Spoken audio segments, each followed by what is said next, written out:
Hey, salut Nico. Hey, salut Caro. En fait, Annie Bates dans Misery n'avait pas complètement tort. Alors, Katie Bates, c'est le nom de l'actrice. Annie, c'est le nom du personnage. T'as fait un mix, quoi. Quand on aime un auteur, on l'aime tellement qu'on pourra aller jusqu'à le séquestrer. Oulala, attends, me mêle pas à tes histoires, hein. Alors nous, avec Nico, on ne séquestre pas les auteurs, on leur demande juste un petit souvenir de salon. Bon là, ok, ça va. Ces salons qui nous manquent tant. Alors, y a quoi dans cet épisode 5? Un indice sur l'un des auteurs qui participent à cette vidéo, et sur mon t-shirt. Alors moi, je comprends pas les gens qui portent des t-shirts à l'effigie de leur idole, hein. Moi non plus, ça me dépasse complètement, quoi.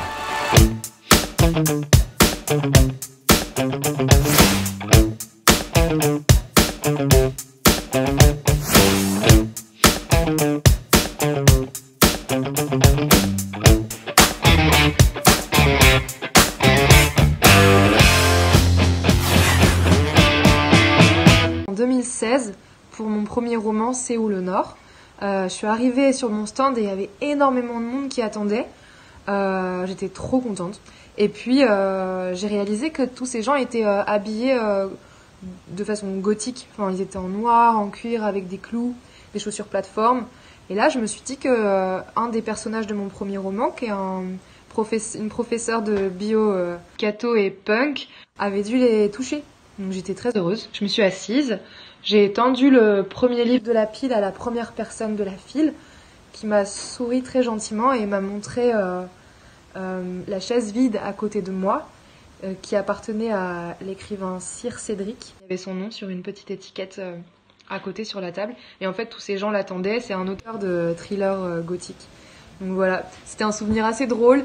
Et puis, c'est ça aussi, les salons du livre. On rencontre des lecteurs, mais aussi d'autres écrivains, des libraires. Et ça me manque beaucoup. J'espère qu'on pourra en refaire bientôt. Salut la team Caro, Nico, salut à tous et à toutes. Les salons nous manquent parce que c'est le moment où on peut enfin se rencontrer.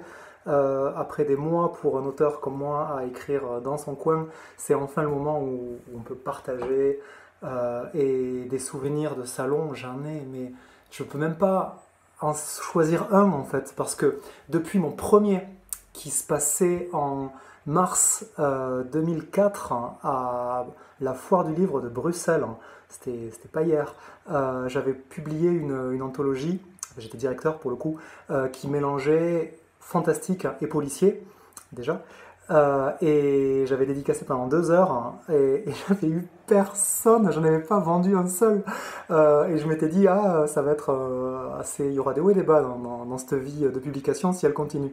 Il se trouve qu'au fil des années ça a continué, il y a eu de plus en plus de monde, et à chaque festival, il s'est produit des tas de choses, et je peux même pas tout raconter.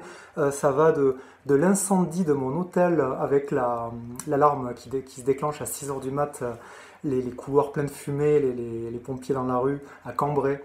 Ça passe par être en retard pour prendre mon avion, et la police à Nice qui m'escorte sur le périph', avec les gyrophares, pour pas que je loupe l'avion. Alors, c'était un passe-droit, donc je n'irai absolument l'avoir avoué, parce que c'était pas bien. Il s'est passé à chaque fois des trucs de fou. J'ai rencontré des idoles de Harlan Coben, j'ai dîné avec Harlan Coben, ça c'était à Bruxelles. Et puis vous, les lecteurs, à chaque fois, il se passe des trucs de dingue. Sandra qui arrive avec son tatouage de ma signature sur le bras, et Manu également un tatouage le grand Manu de l'Est, qui a la couverture d'un de mes livres tatouée sur le mollet. Il y a un routier allemand qui a ma tête tatouée sur le bras, des trucs de dingue qui rendent juste la vie merveilleuse. Les potes auteurs, enfin voilà, les salons, c'est quelque chose d'essentiel pour la vie de la culture, pour toute la chaîne du livre, et pour nous aussi, pour le moral. Donc, il me tarde de pouvoir vous retrouver. J'espère que cette année, on va enfin pouvoir décloisonner un petit peu. Je devrais être à Quai du Polar et des choses comme ça mort en poche, donc j'espère, on croise les doigts pour que tout se passe bien. Je vous embrasse tous et je vous dis à très bientôt. Bonjour, je vais vous raconter une rencontre que j'ai eu l'occasion de faire il y a 1 an et demi maintenant au salon La 25e heure du livre au Mans. Voilà, la journée se passe bien, tout roule et à un moment s'approche de moi 2 lectrices, 2 jeunes femmes, des trentenaires. Et elles me font une demande particulière pour la dédicace. Il s'agit d'un cadeau d'anniversaire pour l'une de leurs amies. Et elles me demandent de mentionner que c'est de la part du gang des tongs chaussettes. Bon, moi, je peux pas me retenir, je prends un fou rire à l'évocation de ce drôle de nom, le gang des tongs chaussettes. Là, mon imagination part en moins de 2 secondes dans tous les sens. Et évidemment, je voulais savoir ce que c'était que ce gang des tongs chaussettes. Et donc, elle m'explique qu'elles sont un groupe de mamans de l'école, comme on dit, qui sont devenues très amies et que l'une d'entre elles est à la fâcheuse tendance d'être tout le temps en retard le matin. Bon, la pauvre, je crois qu'en plus, elle travaille de nuit. Du coup, elle enfile un peu ce qui lui tombe sous la main. Bon, là, ce qui lui tombe sous le pied, en l'occurrence, puisqu'un matin, elle s'est pointée, elle est descendue de sa voiture devant l'école et elle avait enfilé une paire de tongs sur sa paire de chaussettes. Voilà, donc ses amis ont commencé à la chambrer.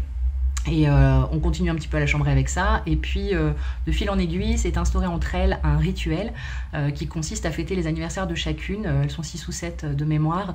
Et à se réunir sans conjoint, sans enfant, pour faire une bonne bringue. Et voilà, elles font en sorte d'être bien habillées. C'est chez l'une d'entre elles, mais à chaque fois, elles s'habillent bien. Elles se mettent élégantes, elles se mettent bien. Et par contre, dans le dress code, il y a cette obligation de porter des tongs et des chaussettes. Et ce, peu importe la saison, voilà, été comme hiver, dans la neige s'il le faut.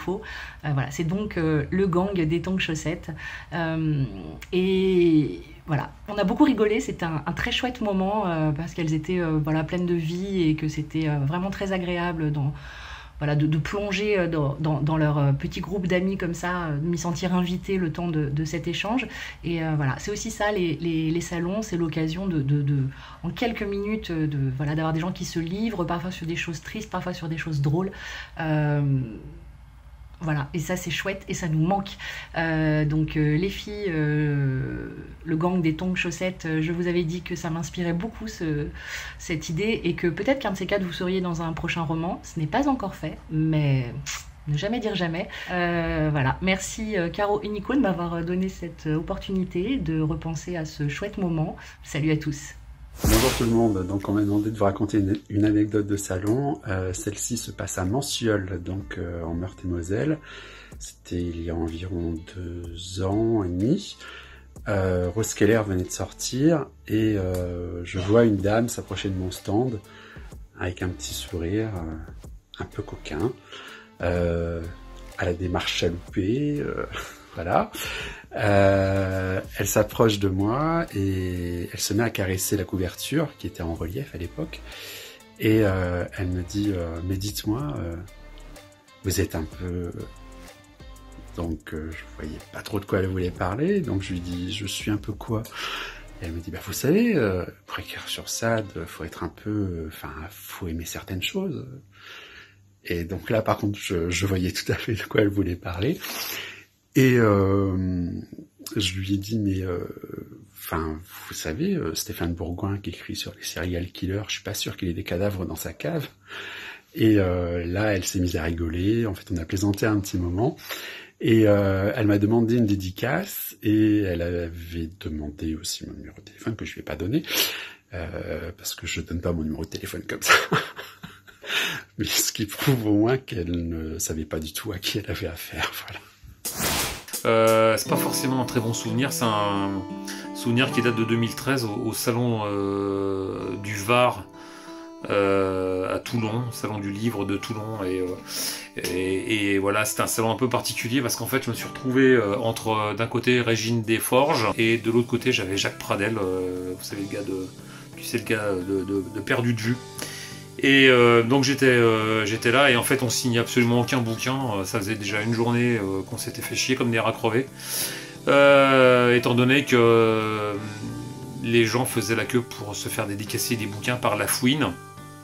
Je savais pas qu'il écrivait des livres, d'ailleurs je pense qu'il en écrit pas, et par Michel Drucker qui avait une queue de 800 mètres devant son stand. Donc voilà, on était là à se faire chier quand un gars est arrivé et est passé devant le stand, devant le stand de ma libraire, a pris un de mes livres, a regardé et m'a dit « Ah tiens, vous êtes expatrié ?» Donc j'ai fait oui, j'étais expatrié au Mali pendant quelques années, je voyage pas mal en Afrique. Et il me dit moi aussi j'ai été expatrié, et là je sens l'embrouille venir. Il me dit voilà, j'ai été expatrié en Belgique à Liège. Donc là, je feins de m'intéresser. Je dis, ah bon, comme c'était intéressant.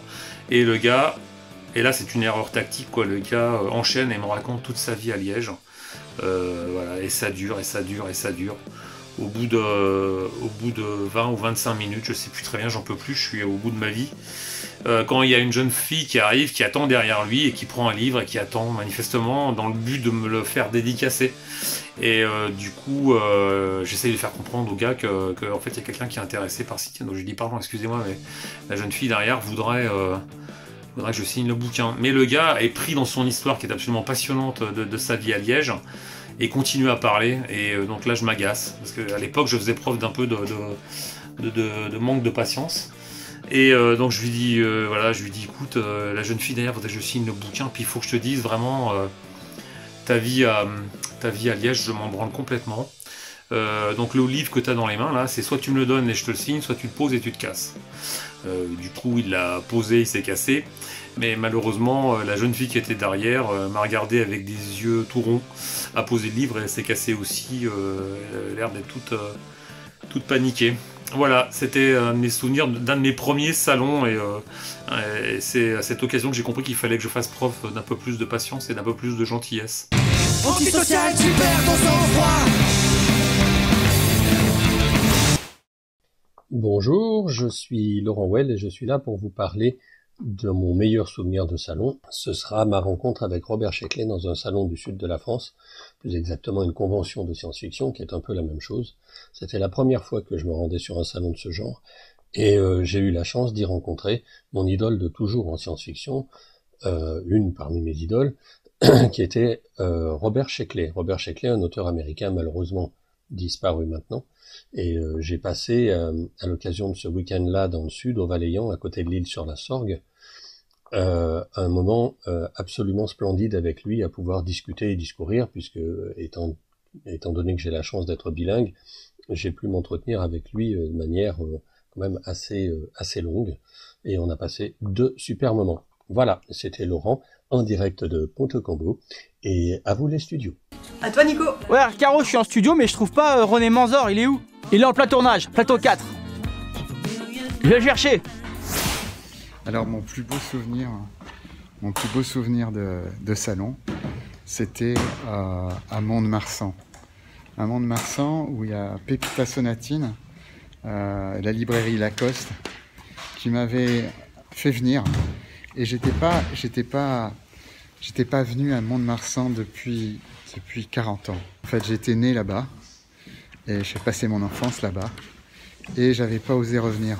Vous savez, quand on revient comme ça sur les lieux de son enfance, en général, on trouve tout changé, tout petit, tout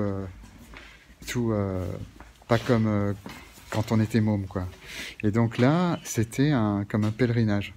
C'était revenir sur les traces de son enfance, voir que les poignées de porte, en fait, on les regarde en plongée, on les regarde plus en contre-plongée, et surtout retrouver, grâce à Pépita, la maison où j'avais vécu en étant enfant, la cabane qu'il y avait dans le jardin, au 1 rue des Lilas, à Mont-de-Marsan. Et pour moi, forcément, c'est le souvenir qui me reste. Et la rencontre après avec les Montois et les Montoises à la librairie Lacoste, là où on faisait la signature avec les copains. Mais voilà, c'est ça, le plus beau souvenir. Un souvenir d'enfance, c'est toujours les plus beaux. Il y a quelques années, j'ai participé au salon, au festival de Lamballe. Et c'était assez génial comme d'habitude, puisque c'est un festival avec une super équipe, très chaleureuse. On n'est pas beaucoup, on est en nombre restreint d'auteurs, donc c'est beaucoup plus sympa d'être entre nous. Et il y a un très bon public, on se retrouve à table tous ensemble. Jean-Luc Bézien nous fait des tours de magie entre la poire et le fromage. Voilà, super ambiance.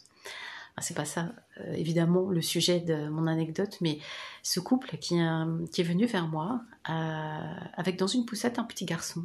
En quelques mots, j'ai compris de qui il s'agissait. Il s'agissait du petit François. Alors, qui est le petit François ? C'est un petit garçon qui n'aurait jamais dû naître, en tout cas dont la vie n'a tenu qu'à un fil. Et son père m'avait écrit quelque temps auparavant, m'avait envoyé un message sur Facebook pour me témoigner des circonstances particulières de la lecture de Black Coffee.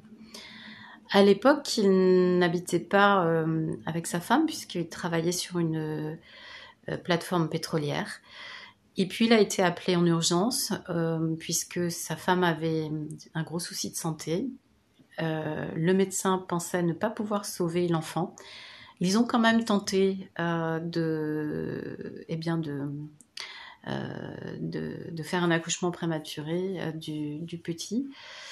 Tout ça s'est passé dans des conditions médicales très compliquées puisqu'elle n'habitait pas sur le continent mais sur une île.